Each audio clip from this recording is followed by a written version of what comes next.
Thank you for choosing Orthopedic Medical Group of Tampa Bay for your total joint replacement surgery.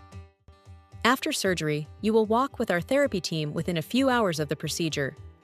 You should plan to have someone drive you home and stay with you on the first day. You may shower the next day with a waterproof dressing. Many patients find it helpful to have support in the days that follow, but it is not required. We encourage you to take an active role in your recovery. For the first 2 weeks, pain, swelling, bruising, stiffness, and sleep disruption should be expected. You will be provided medication to help with these symptoms, but it will not take away all of your pain. You should use a walker until your therapy team feels you can safely transition.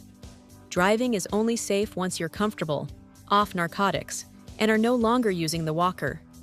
Return to work or sports varies on the person. Patients with seated jobs usually return within 1 to 3 weeks. Most patients return to more active jobs and sports at about the 6 to 8 week mark. Full recovery can take 6 to 12 months, and it is normal to have good and bad days during that time.